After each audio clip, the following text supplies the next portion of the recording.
चल देखिए, क्वेश्चन है, थोड़ा सा प्रॉब्लम आ गया था। ठीक है, तो चलिए देखिए, यहाँ पर एक क्वेश्चन है। क्वेश्चन ये है कि कोई त्रिभुज एबीसी है ना, कोई त्रिभुज एबीसी बन सके।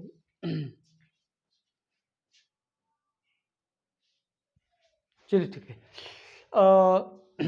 प्रश्न यहाँ पर दिया है कि एक समबाहु त्रिभुज के 3 कोने हैं ना, ए बी तथा सी समबाहु त्रिभुज हैं, तो तीनों भुजाएं बराबर होंगी और प्रत्येक कोण कितना होगा, 60 अंश का होगा ना। अच्छा, तो यहाँ पर देखिए 10 सेंटीमीटर का होगा, तो सभी 10 सेंटीमीटर के होंगे। तो प्रश्न ये है कि समबाहु त्रिभुज के यानी कि ए पॉइंट पर ना, यानी कि एक कोने पर 0.100 माइक्रोकूलम का आवेश है। मतलब हम इसको ऐसे भी लिख सकते हैं, 100 गुणे ना 10⁻⁹ कूलम, ऐसे भी तो लिख सकते हैं, क्योंकि 100 लिखोगे तो ये दशमलव यहाँ कर जाएगा, तो पावर और 3 निगेटिव होगा, तो 100 गुणे 10⁻⁹, क्योंकि 0.100 माइक्रोकूलम का मतलब ये होता है कि माइक्रोकूलम का होता है 10⁻⁶ ना। तो अगर हम 100 लिखेंगे 100 गुणे 10⁻⁹ कूलम, या 0.100 माइक्रोकूलम समझो, या 100 गुणे 10⁻⁹ कूलम समझो ना। तो यहाँ पर आवेश रखा है और प्रत्येक भुजा जो है 10 सेंटीमीटर का है। तो कह रहा है कि आप बताइए बी तथा सी के मध्य बिंदु डी पर वैद्युत क्षेत्र की तीव्रता कितनी होगी। तब बी तथा सी के मध्य बिंदु पर वैद्युत क्षेत्र की तीव्रता पूछ रहा है। इसका मतलब ये है कि हमें एडी पता होना चाहिए, क्योंकि किसी बिंदु आवेश के कारण जो तीव्रता का सूत्र हमने पढ़ा है वो ये पढ़ा है, E=1/4πε0 Q में r²। अच्छा, हमें 1/4πε0 पता है, हमें Q पता है, दिया है, R नहीं पता है। R नहीं पता है यानी कि हमें एडी निकालना पड़ेगा। तो एडी कैसे निकलेगा बताओ, एडी कैसे निकलेगा। एडी निकालने के लिए ना, एडी निकालने के लिए हमको क्या करना पड़ेगा, एडी निकालने के लिए यहाँ पर ना कहीं न कहीं एडीबी हमें एक ट्रायंगल बनाना पड़ेगा ना। तो एडीबी क्या है, एक ट्रायंगल है। कैसा ट्रायंगल है, समकोण है ना, समकोण त्रिभुज है। तो यहाँ लिखेंगे त्रिभुज एडीबी में, किस त्रिभुज में, एडीबी में। अगर हम त्रिभुज एडीबी की अगर हम बात करें ना, अगर हम त्रिभुज एडीबी की बात करें तो ये समकोण त्रिभुज है ना। जब समकोण त्रिभुज है तो क्या करेंगे, यहाँ लिखेंगे ए बी का वर्ग बराबर ना, ए बी का वर्ग बराबर ना ए डी का वर्ग प्लस बी डी का वर्ग ना, ए डी का वर्ग प्लस बी डी का वर्ग ना। अच्छा, ए बी हमें पता है कितना है, 10 सेंटीमीटर ना। तो यहाँ हो जाएगा 10 का वर्ग बराबर ए डी का वर्ग प्लस बी डी यानी कि 5। क्यों 5, क्योंकि ये टोटल 10 है, तो मध्य बिंदु पर 5 ही होगा ना। तो यहाँ पर 100 बराबर ए डी का वर्ग प्लस 25, 75 करो 100 माइनस 25 बराबर ए डी का वर्ग, यानी कि ए डी का वर्ग बराबर कितना होगा, 75 ना। तो यानी कि स्क्वायर ही रहने दो, क्योंकि दूरी स्क्वायर के पदों में ही रखनी है ना। दूरी हमें एडी नहीं, एडी स्क्वायर रखनी है ना।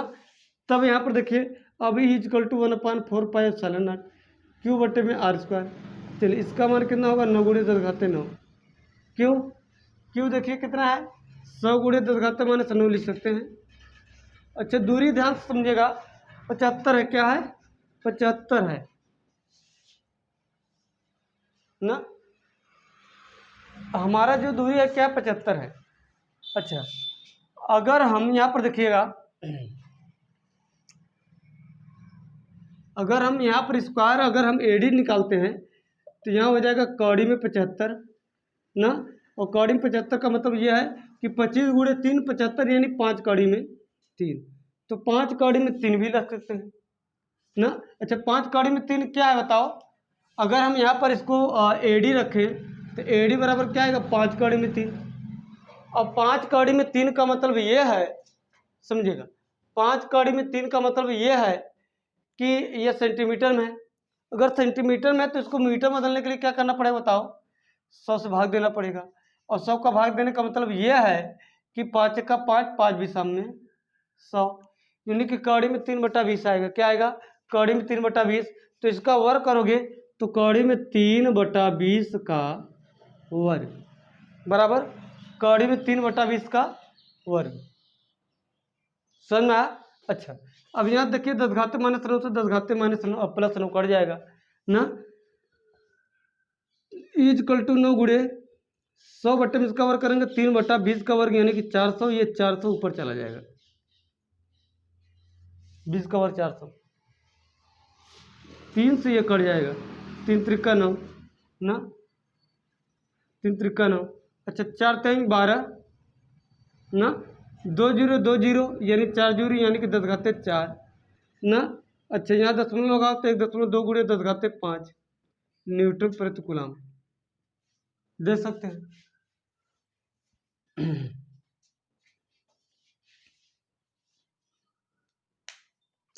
देख सकते हैं, क्वेश्चन समझ में आया, क्वेश्चन समझ में आया, बहुत सिंपल तरीके से बताया गया आपको, ठीक है, समझ में आया होगा।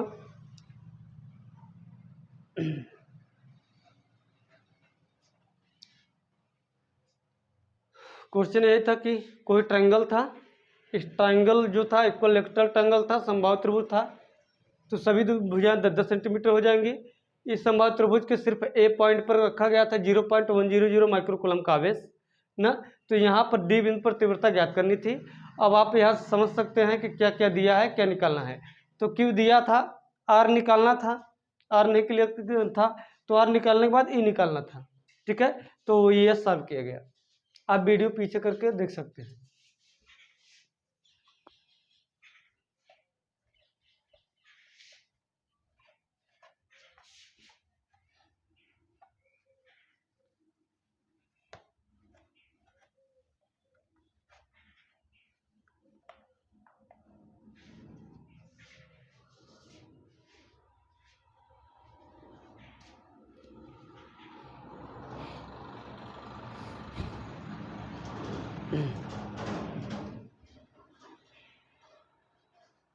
चलिए आइए एक समबाहु त्रिभुज पे एक क्वेश्चन और कर लेते हैं, फिर चतुर्भुज पर क्वेश्चन कर लेते हैं ना।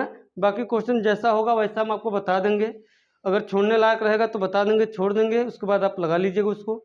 चलिए देखिए, त्रिभुज ABC समबाहु त्रिभुज है, फिर से ना वही बात है, त्रिभुज ABC कैसा त्रिभुज है, समबाहु त्रिभुज है, लो ये समबाहु त्रिभुज हो गया, ठीक है, समबाहु त्रिभुज है जिसकी भुजा 0.05 मीटर है ना, इसकी भुजा क्या है 0.05 मीटर है। और समबाहु त्रिभुज है तो ऐसी बात नहीं कि यही भुजा 0.05 मीटर होगी, तीनों की तीनों होगी, ठीक है। अब कह रहा है ए वो बी पर क्रमशः 50/3 गुणे 10 घाते -9 तथा -50/3 गुणे 10 घाते -9 कूलम आवेश है ए व बी पर ना, ए व बी पर रखा गया है। अच्छा ऐसे हम बना लेते हैं, ABC ऐसे बना लेते हैं, ज़्यादा बेटर रहेगा ABC। तो ए पर कितना है, ए पर 50/3 गुणे 10 घाते -9, यहाँ पर देखिए 50/3 गुणे 10 घाते -9, 50/3 गुणे 10 घाते -9 ना, ये प्लस में है ये माइनस में है, ठीक है, इतना कूलम आवेश है। तो कह रहा है कि इनके कारण C पर परिणामी वैद्युत क्षेत्र की तीव्रता व दिशा बताए, इनके कारण C पर परिणामी वैद्युत क्षेत्र की तीव्रता तथा दिशा। कल के लेक्चर में जो मैंने लास्ट में क्वेश्चन कराया था, आपको याद होगा, कल मैंने जो लास्ट में क्वेश्चन कराया था बिल्कुल उसी टाइप का क्वेश्चन है, थोड़ा सा आपको टेक्निक यूज करना होगा। और ये समबाहु त्रिभुज है तो तीनों भुजाएं क्या होंगी, सॉरी तीनों कोण क्या होंगे 60-60 अंश होंगे, इतना तो क्लियर होगा, कंपलसरी होगा ना। अच्छा इसके कारण अगर हम C पॉइंट पर वैद्युत क्षेत्र की तीव्रता की बात करें तो इसकी दिशा इधर होगी ना, माइनस वाला आवेश है ना, तो इसके कारण यहाँ पर जो तीव्रता होगी वो इस डायरेक्शन में होगी ना। परिणामी तीव्रता जो होगी इनका और इनके बीच से होकर जाएगी, परिणामी तीव्रता जो होगी इनके और इनके दोनों के बीच से होकर जाएगी। फिगर समझ में आया ना भाई। क्वेश्चन ये है कि एक इक्विलैटरल ट्रायंगल है, समबाहु त्रिभुज है ना, ABC मैंने समबाहु त्रिभुज बनाया, प्रत्येक कोण 60-60 अंश होगा, क्लियर है। यहाँ पर 50/3 गुणे 10 घाते -9 है, 19 है, 50/3 गुणे 10 घाते -9 है, ठीक है। इसके कारण तीव्रता इस डायरेक्शन में होगी और इसके कारण तीव्रता इस डायरेक्शन में होगी ना। इसके कारण यहाँ पर कितनी तीव्रता होगी इसको हम निकाल लेते हैं, फिर इसके कारण निकाल लेते हैं, ठीक है। दूरी हमारी 0.05 मीटर है ना, इनके बीच की दूरी जो है 0.05 मीटर है, या इसको आगे बढ़ा के लिख सकते हैं 5 × 10⁻² मीटर। भाई दशमलव उस साइड ले जाओगे तो पावर क्या होगा, 10 के पावर चढ़ेगा ना। चलिए तो यहाँ लिखेंगे ए यानी कि +50/3 × 10⁻⁹ के कारण बिंदु सी पर तीव्रता, बिंदु सी पर तीव्रता ना 50/3 × 10⁻⁹ के कारण बिंदु सी पर तीव्रता। तो 50/3 × 10⁻⁹ के कारण बिंदु सी पर जो तीव्रता होगी वो कितनी तीव्रता होगी, हम मान लेते हैं इसको E1 मान लेते हैं। तो E1 = 9 × 10⁹ क्यों, यानी 50/3 × 10⁻⁹ आर कितना है, आर 0.05 दिया है, मतलब 5 × 10⁻² दिया है ना। अच्छा 10⁻⁹ से 10⁻+9 कट जाएगा, तो E1 = आएगा 9 × 50/3, यहाँ पर आ जाएगा 5 × 5 = 25 × 10⁻⁴। अच्छा 3 को नीचे लाओ या कटा दो ना, तो E1 = आ जाएगा 3 × 50/में 25 × 10⁻⁴, 25 दूना 50, ये ऊपर जाएगा प्लस में हो जाएगा, 3 दूनी 6, तो E1 = 6 × 10⁻+4 न्यूटन प्रति कूलम हो जाएगा ना। तो इसके कारण पॉइंट जो तीव्रता पॉइंट सी पर होगी कितनी हो जाएगी, हो जाएगी 6 × 10⁻⁴ न्यूटन प्रति कूलम।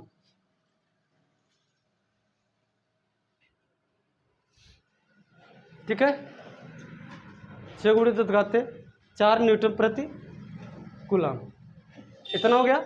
अच्छा अब आप बताइए दिशा क्या होगी, यहाँ आप लिखेंगे आवेश से दूर, आवेश से दूर, आवेश से दूर मतलब, क्योंकि तीव्रता हमेशा मैंने बताया तीव्रता जो होता है ना, जिस पॉइंट पर तीव्रता निकाली जाती है बिल्कुल उसी के सीध में होता है ना। तीव्रता अगर इस आवेश से निकाला जा रहा है इस पॉइंट पर तो इसी के सीध में होगा, लेकिन किधर होगा, दूर की तरफ होगा ना, यानी कि इस यानी उसी की ओर नहीं, उससे दूर होगा ना। अब इसके कारण तीव्रता ये माइनस, इसके कारण तीव्रता यहाँ पर कितना होगा, इसी के मिलाने वाली लाइन के सीध में, लेकिन किधर होगा, आवेश यानी जिस आवेश से निकाला जा रहा है उसी की ओर होगा ना। इसके कारण दूर होगा, इसके कारण उसी की ओर होगा। कितनी तीव्रता होगी बताओ, इस माइनस वाले के कारण इतनी ही तीव्रता आएगी, लेकिन डायरेक्शन किधर होगा, आवेश की ओर होगा ना। डायरेक्शन किधर होगा, आवेश की ओर होगा। तो यहाँ पे लिखेंगे इसी प्रकार -50/3 × 10⁻⁹ कूलम के कारण बिंदु सी पर तीव्रता ना, बताओ बिंदु सी पर तीव्रता। तो यहाँ पर देखेंगे इसके कारण जो बिंदु सी पर तीव्रता होगी ना, हम E2 मान लेते हैं, क्या मान लेते हैं, E2 यहाँ पर निकाल लेते हैं। E2 बराबर कितना आएगा, जितना इसका आया है, क्योंकि दूरी वही है, आवेश वही है ना, दूरी वही है, आवेश वही है, लेकिन नेचर क्या है, अलग है। नेचर अलग है तो दिशा बदल जाएगा ना, नेचर अलग है तो केवल दिशा बदल जाएगा। तो कितना आएगा तीव्रता, इसी प्रकार E2 बराबर 6 × 10⁻⁴ न्यूटन प्रति कूलम। दिशा किधर होगी, आवेश की ओर होगी, दिशा किधर होगी, आवेश की ओर होगी ना। चलिए इसके कारण तीव्रता ही डायरेक्शन में, इसके कारण तीव्रता ही डायरेक्शन में, तो इसके बीच कोण क्या होगा, देखो जो तीव्रता होगी इसके बीचों बीच जाएगी, और इस तीव्रता को हम मान लेते हैं परिणामी तीव्रता क्या आएगी, ये आएगी। जो तीव्रता आएगी इसी के बिल्कुल बीचों बीच आएगी। क्यों बीचों बीच आएगी, क्योंकि आवेश सेम ना, दूरी सेम ना, आवेश सेम दूरी सेम, तो यहाँ पर जो तीव्रता होगी इसके कारण, दोनों के कारण बिल्कुल बीचों बीच, ये उधर धक्का मार रहा है और ये इधर धक्का मार रहा है। बस समझ, ये वाला आवेश इस पर तीव्रता के लिए उधर धक्का मार रहा है और ये वाला मान लो इधर धक्का मार रहा है ना। जब दोनों एक ही पॉइंट पर धक्का मार रहे हैं और बराबर परिमाण से ना, तो क्या होगा, आवेश न उधर गति करेगा न इधर गति करेगा, बिल्कुल बीचों बीच गति करेगा। जब बिल्कुल बीचों बीच गति करेगा तो समझिएगा यहाँ पर कोण 60 अंश है, तो संगत कोण ये देखिए, ये भुजा समांतर है ना। जब दोनों समांतर है तो एक तिर्यक रेखा काट ही रही है ना, तो यहाँ पर 60 अंश तो यहाँ पर 60, और यहाँ पर भी 60 अंश है, तो ये देखो ना समांतर है, काट रही है, तो यहाँ पर अंक मतलब कि एकांतर कोण, तो यहाँ पर भी क्या होगा, 60 अंश हो जाएगा। तो टोटल एंगल कितना होगा, 120 अंश हो जाएगा ना। कितना हो जाएगा 120 ना। तो E1 और E2 आपस में देखो तो बराबर है, E1 और E2 आपस में देखो तो बराबर है ना, मिटा जाए।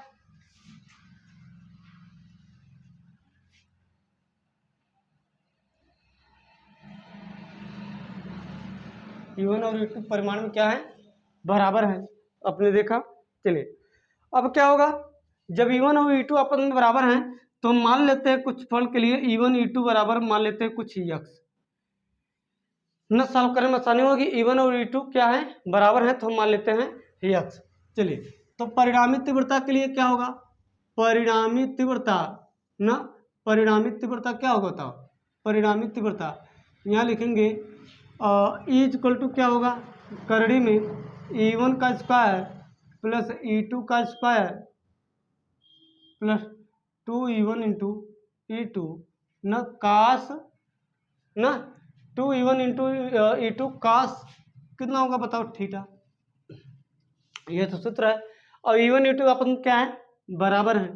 तो E1 का मान कितना है बताओ, x है, तो x का वर्ग यहाँ पर भी क्या होगा, x का वर्ग प्लस 2x इंटू x क्या होगा कास थीटा यानी 120 ना। चलिए तो E इक्वल टू क्या होगा, एक्स स्क्वायर यानी 2x स्क्वायर प्लस वहाँ पर भी हो जाएगा 2x स्क्वायर इंटू कास कितना हो जाएगा यहाँ पर 120।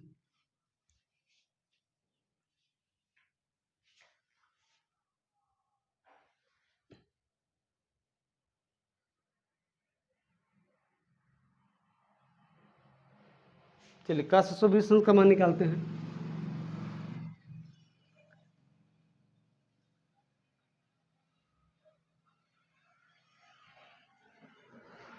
चलिए तो कास 120 का मान क्या होगा, देखिए अगर इसको तोड़े हम तो कास कितना तोड़ सकते बताओ, कास 90 प्लस थीटा ना, कास 90 प्लस थीटा, थीटा का कितना होगा 30 होगा ना।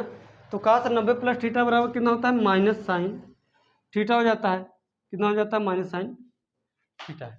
ये होता है कास 90 प्लस थीटा किस चतुर्थांश का है, द्वितीय चतुर्थांश का है। और जब द्वितीय चतुर्थांश है तो माइनस मान क्या होगा यहाँ पर, माइनस हो जाएगा ना। जब माइनस हो जाएगा तो साइन और कास किस में चेंज होता है, साइन में। तो साइन 30 का मान 1/2। तो चलिए देखिए पहले हम 2x स्क्वायर को बाहर कर लेते हैं। तो यहाँ पर हमने वैल्यू रखा, यहाँ लिखेंगे कास 90 प्लस कितना लिखेंगे 30 लिखेंगे ना। चलिए 2x स्क्वायर बाहर होगा अगर, तो यहाँ पर देखेंगे E इक्वल टू यहाँ पर 2x स्क्वायर कॉमन कर लेते हैं तो 1 प्लस क्या होगा कास 90 प्लस थीटा, तो कास 90 plus theta minus sine theta, तो यहाँ हो जाएगा माइनस साइन कितना हो जाएगा 30 हो जाएगा ना। कितना हो जाएगा वैल्यू, यहाँ पर कास इसको मैंने 2x स्क्वायर बाहर किया तो यहाँ पर 1 बचेगा, 1 प्लस कास 90 प्लस 30, तो कास 90 प्लस थीटा बराबर माइनस यहाँ हो जाएगा ना।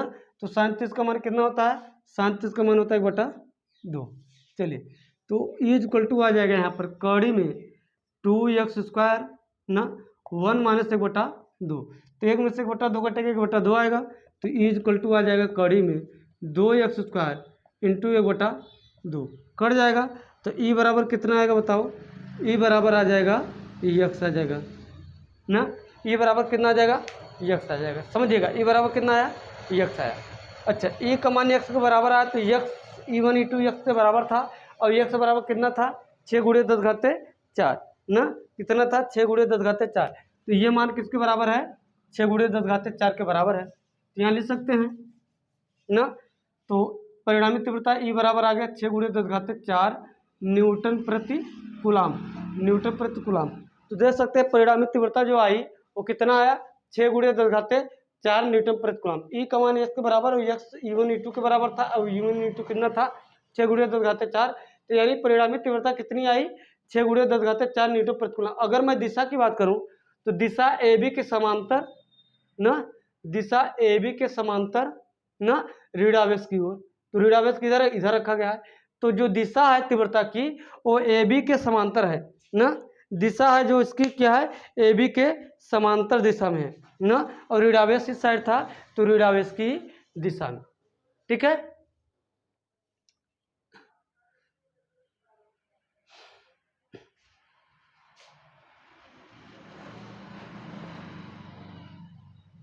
आगे चले। तो ये आपके कुछ अच्छे लेवल के क्वेश्चन हैं, एग्जाम्पल आपके बुक में सॉल्व किया, इसको आप कर लेना, क्योंकि एग्जाम्पल से भी क्वेश्चन एग्जाम में पूछे जाते हैं, छोड़िएगा नहीं एक भी क्वेश्चन। हम अपने से प्रयास कर रहे हैं।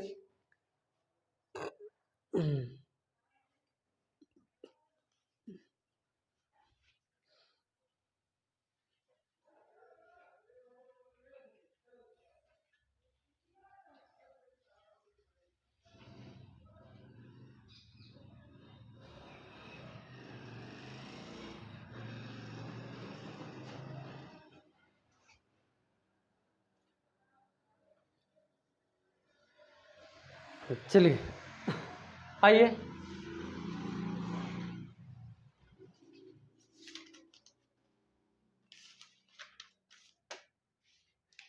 चल देखिए, बहुत ज़्यादा क्वेश्चन नहीं बचे हैं।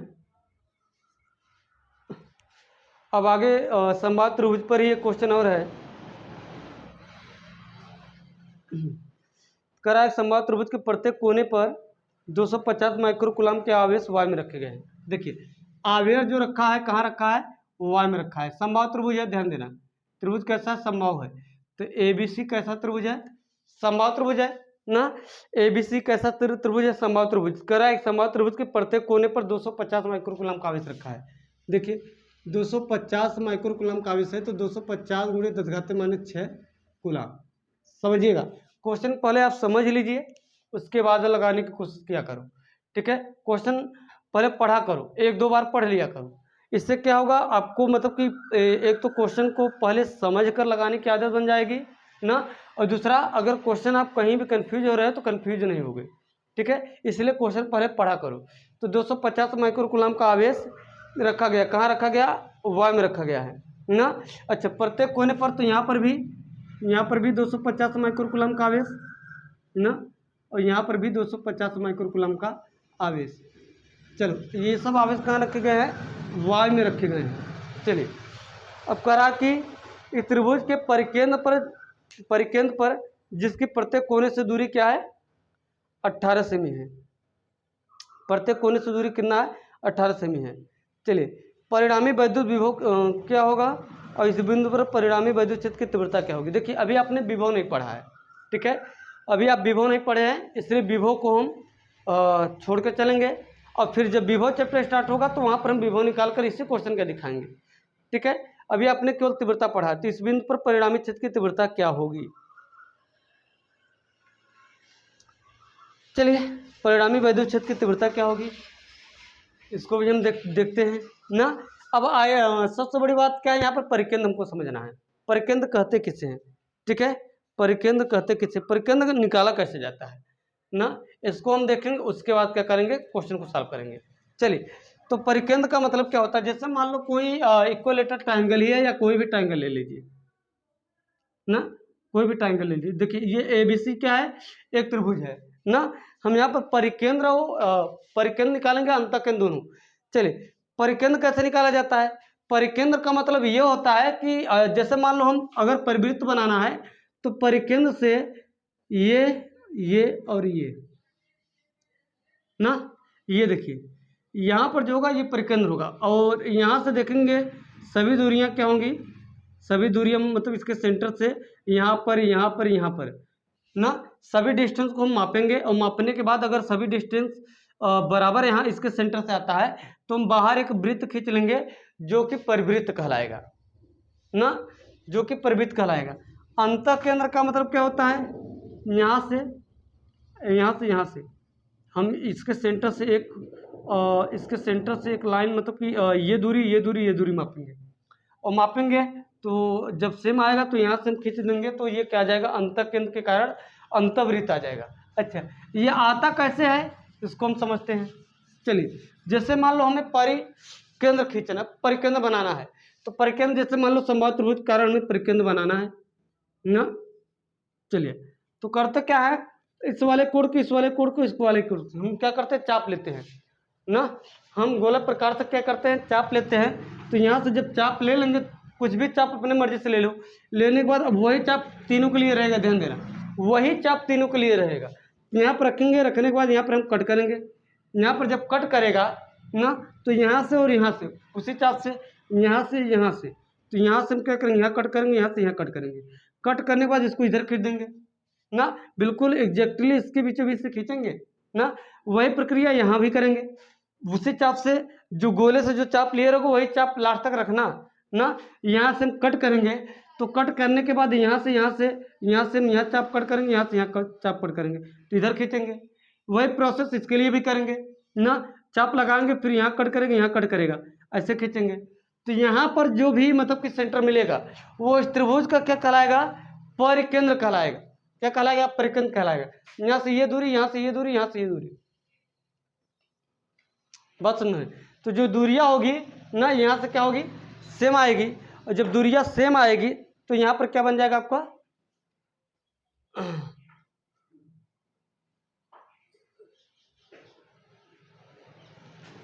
ओ सॉरी, ये मैंने अंतः केंद्र बता दिया, सॉरी ये मैंने क्या बना दिया, और अंतः केंद्र बना दिया।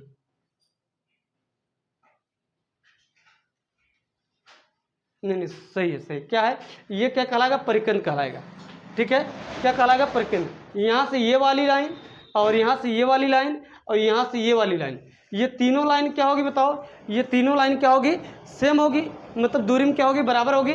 तो जब बराबर हो जाएगी तब हम क्या करेंगे, ध्यान देना, यहाँ से हम क्या करेंगे, इसको खींच देंगे ना, तो क्या बन जाएगा, ये परिवृत्त बन जाएगा।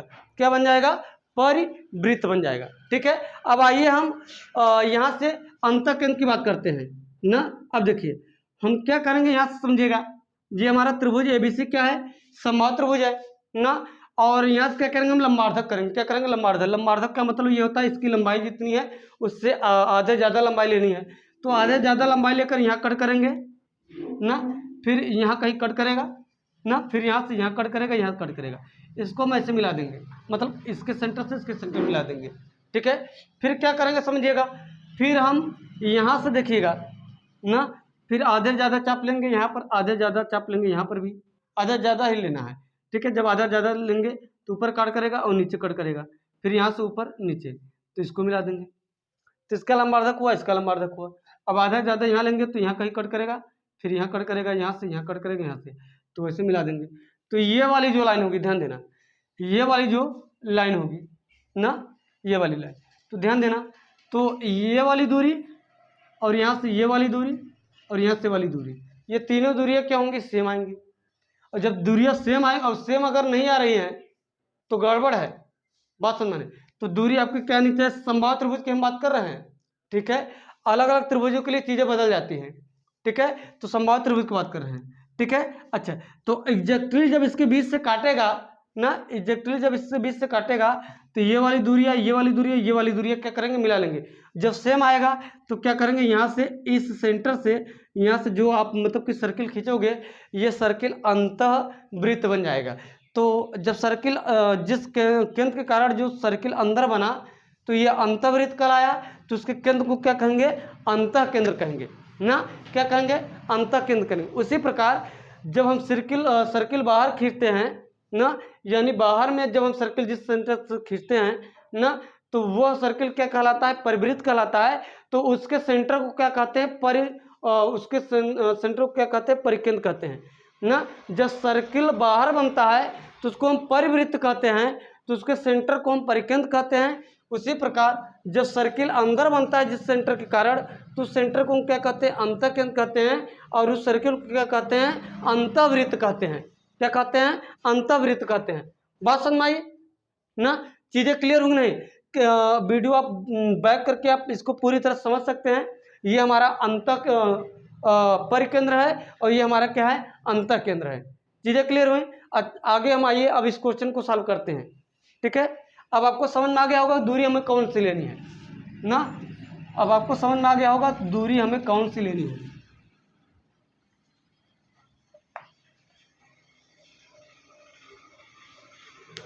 चलिए देखिए, तो क्वेश्चन क्या था, तो परिकेंद्र के लिए हमारा देखिए, देख सकते हैं परिकेंद्र के लिए ये वाली ना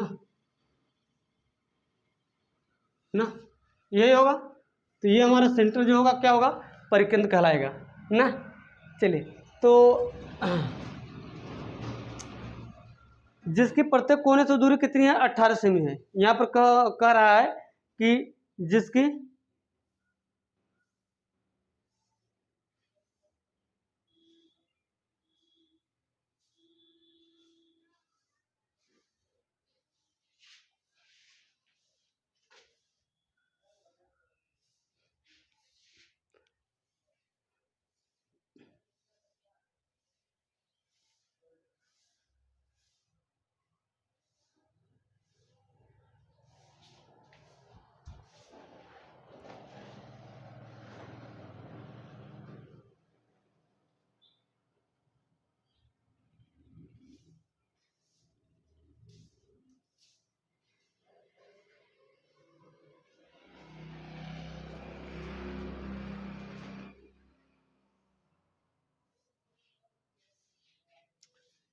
चलिए देखिए, तो 250 माइक्रोकुलम आवेश कारण बिंदु ओ पर जो तीव्रता होगी वो इसी डायरेक्शन में होगी, आवेश से दूर, मान लेते हैं E1 ना।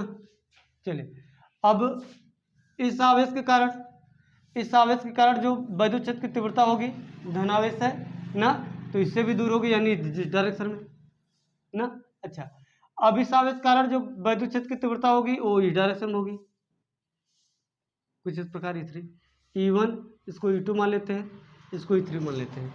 चलिए पहले बताओ इतनी बातें समझ में आएगी नहीं, इतनी बातें समझ में आएगी नहीं। E1 ई डायरेक्शन में, E2 ई डायरेक्शन में, E3 ई डायरेक्शन में। अच्छा, इसमें एक बात है वो कह रहा है कि जिसकी प्रत्येक कोने से दूरी क्या है 18 सेमी, यानी कि इस कोने से दूरी ये वाली यहाँ से लेकर यहाँ तक ना, इसको अगर हमने B माना है तो OB की लंबाई कितनी होगी 18 सेमी, OC भी कितना होगा 18 और OA भी कितना होगा 18, यानी कि प्रत्येक कोने से दूरी कितनी है 18 सेंटीमीटर है। प्रत्येक कोने से दूरी कितनी है 18 सेंटीमीटर है। ठीक है, चलिए तो पहले हम क्या कर लेते हैं, यहाँ पर पहले हम बिंदु B के कारण O पर तीव्रता निकाल लेते हैं ना।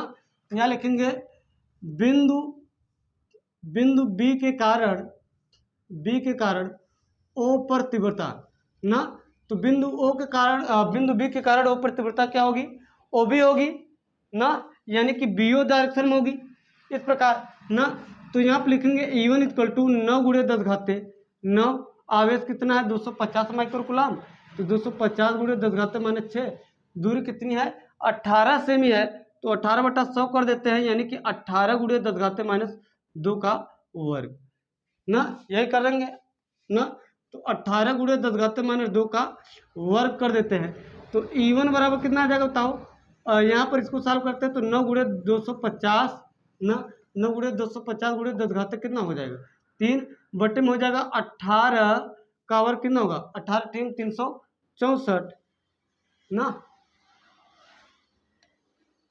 18 324 कितना होता है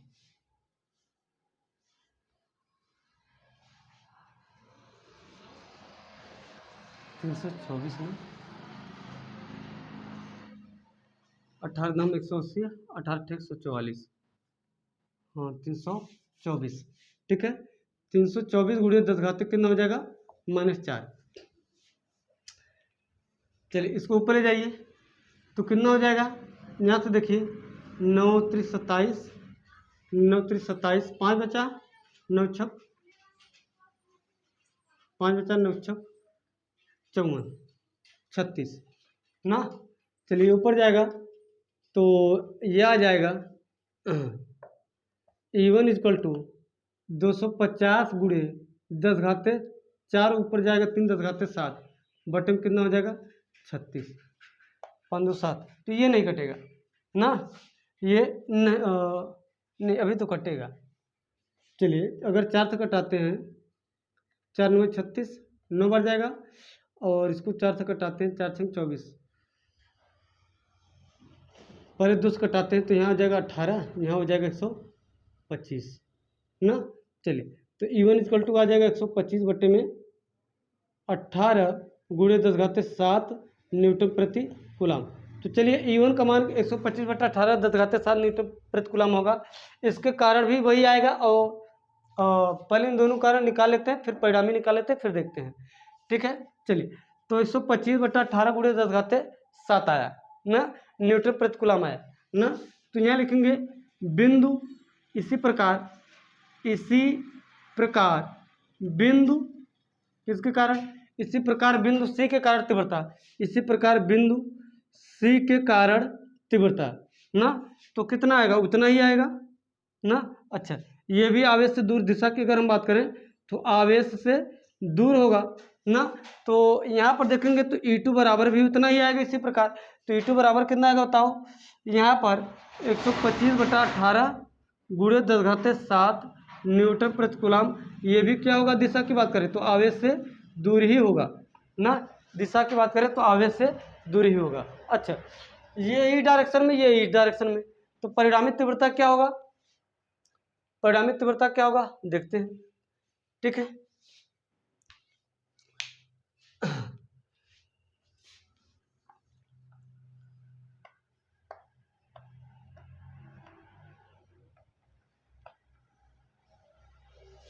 चलिए, तो ये इधर हो गया, ये इधर हो गया ना। चलिए, तो यहाँ पर अगर हम देखें ना, यहाँ पर अगर हम देखें तो E1 इस डायरेक्शन में जा रहा है, E2 डायरेक्शन में जा रहा है ना, E1 इस डायरेक्शन में, E2 डायरेक्शन में। अच्छा, तो कोण की अगर बात करें तो कोई भी शीर्षलंब जो होता है ना, ये 90 डिग्री बनाता है। कितना बनाता है, 90 डिग्री। अच्छा, तो ये भी 90 डिग्री बनाएगा ना। अच्छा, अगर यहाँ पर देखा जाए तो ये टोटल 60 था, तो ये 30 होगा, ये 30 होगा ना, ये भी क्या होगा 30 होगा, ये भी 30 होगा। अगर कोण की बात करें तो यहाँ पर देखिए 90 और ये 30 कितना होगा 120, तो यहाँ कितना होगा 60 होगा। यहाँ पर भी देखिए 90 और ये 30 कितना होगा 120, यहाँ भी 60 होगा। तो टोटल इनके बीच कोण कितना बच रहा है, टोटल इनके बीच का जो कोण है वो कितना होगा 120 डिग्री होगा ना। तो परिणामी तीव्रता के लिए जो एंगल हमें मिला वो कितना मिला 120 मिला, ये आपको समझ में आया होगा। एंगल कितना मिला 120 मिला। चलिए, E1 E2 आपस में बराबर है ना, E1 और E2 आपस में क्या है, बराबर है। तो परिणामी तीव्रता की बात करें तो E1 E2 आपस में बराबर है, तो E1 बराबर E2 बराबर वही चीज़ यक्स मान लेंगे, E1 बराबर E2 बराबर यक्स मान लेंगे ना। चलिए, तो यहाँ पर देखिए तो लिखेंगे इज इक्वल टू कड़ी में E1 square plus E2 square, E1 square plus E2 square plus 2E1 into E2 cos theta ना, थीटा हमारा 120 है। चलिए, तो इज इक्वल टू कड़ी में E1 का मान कितना है यक्स का स्क्वायर, E2 का मान भी क्या है x square plus 2E1 into E2 x into x कास कितना आ जाएगा 120। अभी हमने कास 120 का मान निकाला है ना, कास 120 का मान अभी निकाला है। चलिए, इज इक्वल टू कितना हो जाएगा यक्स स्क्वायर यानी कि 2x square plus 2x square into cos कितना आ जाएगा 120 ना। तो ये वैल्यू हमने सॉल्व किया था, याद है, डायरेक्टली क्या आया था, इसको सॉल्व करने पर डायरेक्टली एक्स आया था, पीछे वाला जस्ट इसके पीछे वाला क्वेश्चन ना। तो ई का मान कितना आ जाएगा बताइए, यक्स आ जाएगा। और E1 E2 हमने यक्स के बराबर माना है, तो यक्स का मान कितना है 125/18 गुणे 10⁻7, यानी इसका मान भी कितना आ जाएगा 125/18 गुणे 10⁻7 गुणे 10⁻7 न्यूटन प्रति कूलम। अच्छा, ये जो तीव्रता होगी ना E1 और E2 इसके बिल्कुल बीचों बीच, यानी कि यहाँ जाएगा ना, बिल्कुल बीचों बीच कहाँ जाएगा, यहाँ जाएगा ऊपर की तरफ ना। तो यानी कि ये परिणामी तीव्रता आ गई, क्या आ गई 125/18 गुणे 10⁻7 न्यूटन प्रति कूलम ना। अच्छा, अब यहाँ बताइए 250 गुणे 10⁻6 कूलम यानी माइक्रो कूलम का जो आवेश है 250 गुणे 10⁻6 माइक्रो कूलम का आवेश है, उसके कारण भी तो तीव्रता यहाँ पर कितना आएगी, यही तो आएगी जिसके कारण तीव्रता यहाँ पर ना। तो इस प्रकार इसके कारण तीव्रता भी यहाँ पर उतना ही आया, तो दूरी वही है, आवेश वही है, तो उसके कारण भी तीव्रता, तो इस डायरेक्शन में E3 भी तो कितना आएगा, उतना ही आएगा। जितना E1 आए उतना E2 आए उतना E3 भी आएगा ना। चलिए, तो यहाँ पर देखेंगे बिंदु ए के कारण ना ओ पर तीव्रता ना, ओ पर तीव्रता ना क्या है बताओ, इसी प्रकार तो बिंदु ए के कारण ओ पर तीव्रता क्या आएगी, वही आएगी ना। E3 बराबर कितना आएगा बताओ, हल करने पर वही आएगा ना, आपको समझ में आ रहा होगा, दूरी वही है, आवेश वही है। तो कितना आएगा 125/18 गुणे 10⁻7 न्यूटन प्रति कूलम ना, तो वही तीव्रता आएगा किधर आएगा, आवेश से दूर। अब आवेश से दूर हुआ तो ये बताइए इन दोनों का परिणामी इधर कितना 125/18 गुणे 10⁻7 न्यूटन प्रति कूलम। तो बिंदु ए के कारण ओ पर तीव्रता इस साइड, यानी कि इन दोनों की परिणामी तीव्रता इस साइड कितना उतना ही, और फिर इसके कारण तीव्रता इस पॉइंट पर इस साइड ना, तो परिणामी तीव्रता क्या हो जाएगा, शून्य हो जाएगा ना। स्पष्ट है कि उतना ही तीव्रता ई डायरेक्शन में और उस आवेश के कारण उतना ही तीव्रता ई डायरेक्शन में, तो परिणामी तीव्रता क्या होगी, शून्य होगी। तो यहाँ लिखेंगे परिणामी तीव्रता क्या होगी, शून्य होगी ना। अब उतना ज़्यादा एक्सप्लेन करने का क्या मतलब है ना, आपको समझ में आएगा कि परिणामी तीव्रता जो होने वाली है वो शून्य ही होने वाली है ना, क्योंकि इन दोनों के कारण तीव्रता 125/18 गुणे 10⁻7 न्यूटन प्रति कूलम इस डायरेक्शन में ना, 125/18 गुणे 10⁻7 न्यूटन प्रति कूलम तीव्रता ए डायरेक्शन में। तो इस आवेश के कारण भी तो पॉइंट ओ पर केवल इसी के कारण तो तीव्रता ई डायरेक्शन में आ रही है। तो परिणामी तीव्रता देखेंगे तो दिशा क्या है, दोनों का अपोजिट है और बराबर है, तो तीव्रता शून्य होगी ना।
हो गया। चलिए देखिए,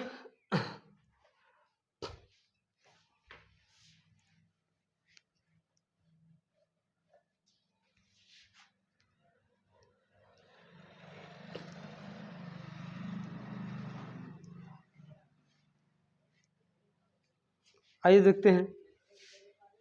अब कुछ क्वेश्चंस बचे हैं, कुछ ही क्वेश्चन बचे हैं बताने के लिए। अब देखिए जैसे कह रहा है किसमें कि एक इलेक्ट्रॉन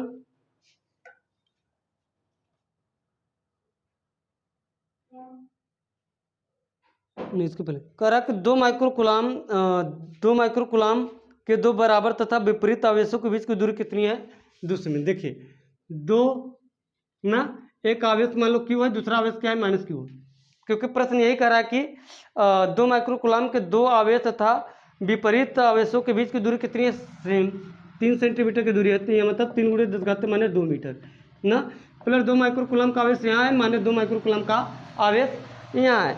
तो प्लस 2 माइक्रोकूलम के दो बराबर तथा विपरीत आवेशों के बीच की दूरी 3 सेंटीमीटर है। तो वैद्युत द्विध्रुव आघूर्ण का मान ज्ञात करना है, वैद्युत द्विध्रुव आघूर्ण का मान, यानी कि पी का मान पूछ रहा है, वैद्युत द्विध्रुव आघूर्ण ना, यानी कि पी का मान पूछ रहा है आपसे ना। तो 2 माइक्रोकूलम यानी कि 2 × 10⁻6, 2 × 10⁻6 ना। चलिए तो वैद्युत द्विध्रुव आघूर्ण यानी क्या हो जाएगा बताओ, P = 2Q L। बताया गया कि P = मतलब Q × 2L, यही तो बताया गया है ना। चलिए तो Q का मान क्या है बताओ, Q का मान है 2 × 10⁻6 और 2L क्या है 3 × 10⁻2। तो कितना आ जाएगा बताओ, 3 दूनी 6 × 10⁻8 ना। अच्छा द्विध्रुव का मतलब कूलम मीटर ना, कितना हो जाएगा 6 × 10⁻।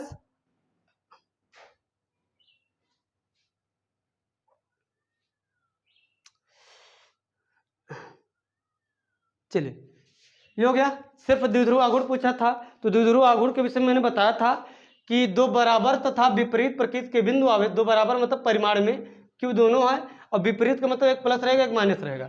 तो दो बराबर परिमाण तथा विपरीत प्रकृति के बिंदु आवेश ना, विपरीत प्रकृति के बिंदु आवेश का मतलब यहाँ पर यह है ना कि एक प्लस रहेगा एक माइनस रहेगा। अच्छा बीच की दूरी हमेशा 2L रहेगा, ध्यान देना आप, ये नहीं कि L मान लिए यल मान लोगे तो टोटल यहाँ पर यल रखना पड़ेगा, क्यू इंटू फिर यल रखना पड़ेगा। बात समझ में? एक्स मान लीजिए तो क्यू इंटू एक्स रखना पड़ेगा। बात समझ में? तो जो भी आपको समझ में आए, जो भी आपको सरल लगे, लेकिन कॉन्सेप्ट पर आप फोकस करेंगे। ठीक है, चलिए तो आगे है।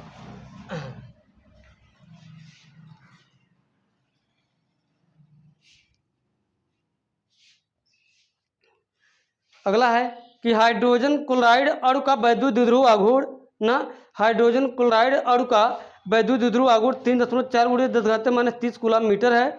यह तथा Cl के बीच का विस्थापन ज्ञात कीजिए। चलिए, यह Cl एक द्विध्रुव है, मान लीजिए द्विध्रुव है ना, इसका जो मतलब कि वैद्युत द्विध्रुव का मान जो दिया है Cl का, यह Cl यानी कि PSCl ना, ऐसे लिख सकते हैं PSCl, मतलब द्विध्रुव आघूर्ण जो है ये Cl का है ना। इसका मान दिया 3.4 × 10⁻³ 3.4 × 10⁻³ कूलम मीटर, ऐसा दिया है क्वेश्चन में ना। तो PSCl का जो मान दिया 3.4 × 10⁻³ कूलम मीटर, यानी कि Cl का जो द्विध्रुव आघूर्ण दिया है वो कितना दिया, 3.4 × 10⁻³ कूलम मीटर से मतलब यह है कि द्विध्रुव आघूर्ण हमने लिखा है। करा यह तथा Cl आयनों के बीच विस्थापन ज्ञात कीजिए। करा यच तथा Cl आयनों के बीच विस्थापन, यच तथा Cl आयनों के बीच का विस्थापन पूछा है। यच तथा Cl आयनों के बीच का विस्थापन, अच्छा यच तथा Cl आयनों के बीच का विस्थापन पूछा है। इसका मतलब यह है कि जो ये Cl होता है ये द्विध्रुव का मतलब उदाहरण है ना, यानी कि अब द्विध्रुव का उदाहरण कैसे हुआ, एक प्लस होता है एक माइनस होता है, इनके बीच की कुछ न कुछ दूरी होती है ना। तो मान लो H प्लस यहाँ पर है और Cl माइनस जो है यहाँ पर है, इसके बीच की जो दूरी है यही दूरी अल्प दूरी, यानी कि यही दूरी क्या कहलाती है, यही दूरी हमारी क्या कहलाती है, अल्प दूरी कहलाता है ना, या जो हम द्विध्रुव के बीच में 2l लिखते हैं वो होता है ना। तो यह तथा Cl के बीच का विस्थापन का मतलब इसके और इसके बीच में डायरेक्ट जो सीधे दूरी होती है ना, वही हमारी विस्थापन कहलाती है, और वही आपसे पूछ भी रहा है ना। चलिए तो P का मान दिया है, P का मान दिया है।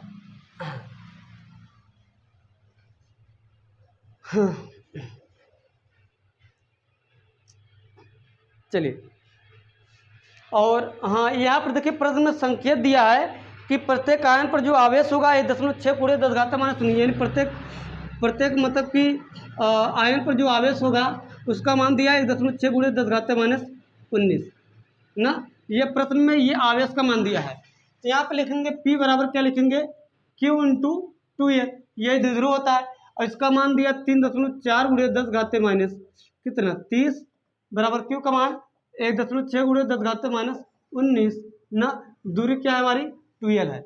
अच्छा अब -19 को 75 करो तो 3.4 × 10⁻30, 75 इस साइड करोगे तो गुणे 10 क्या होगा +19, तो 1.6 को नीचे लाओ बराबर क्या होगा 2l, विस्थापन यही पूछा है। अच्छा 34/16 इसको मिल सकते हैं, 34/16 × 10⁻−11, तो कटा दो 17 क्या आ जाएगा 8 ना, 17/8 इक्वल टू कितना हो जाएगा गुणे 10⁻11 मीटर, यानी कि यही हमारी हो गई विस्थापन ना। 17 हाँ 17/8 गुणे 10⁻11।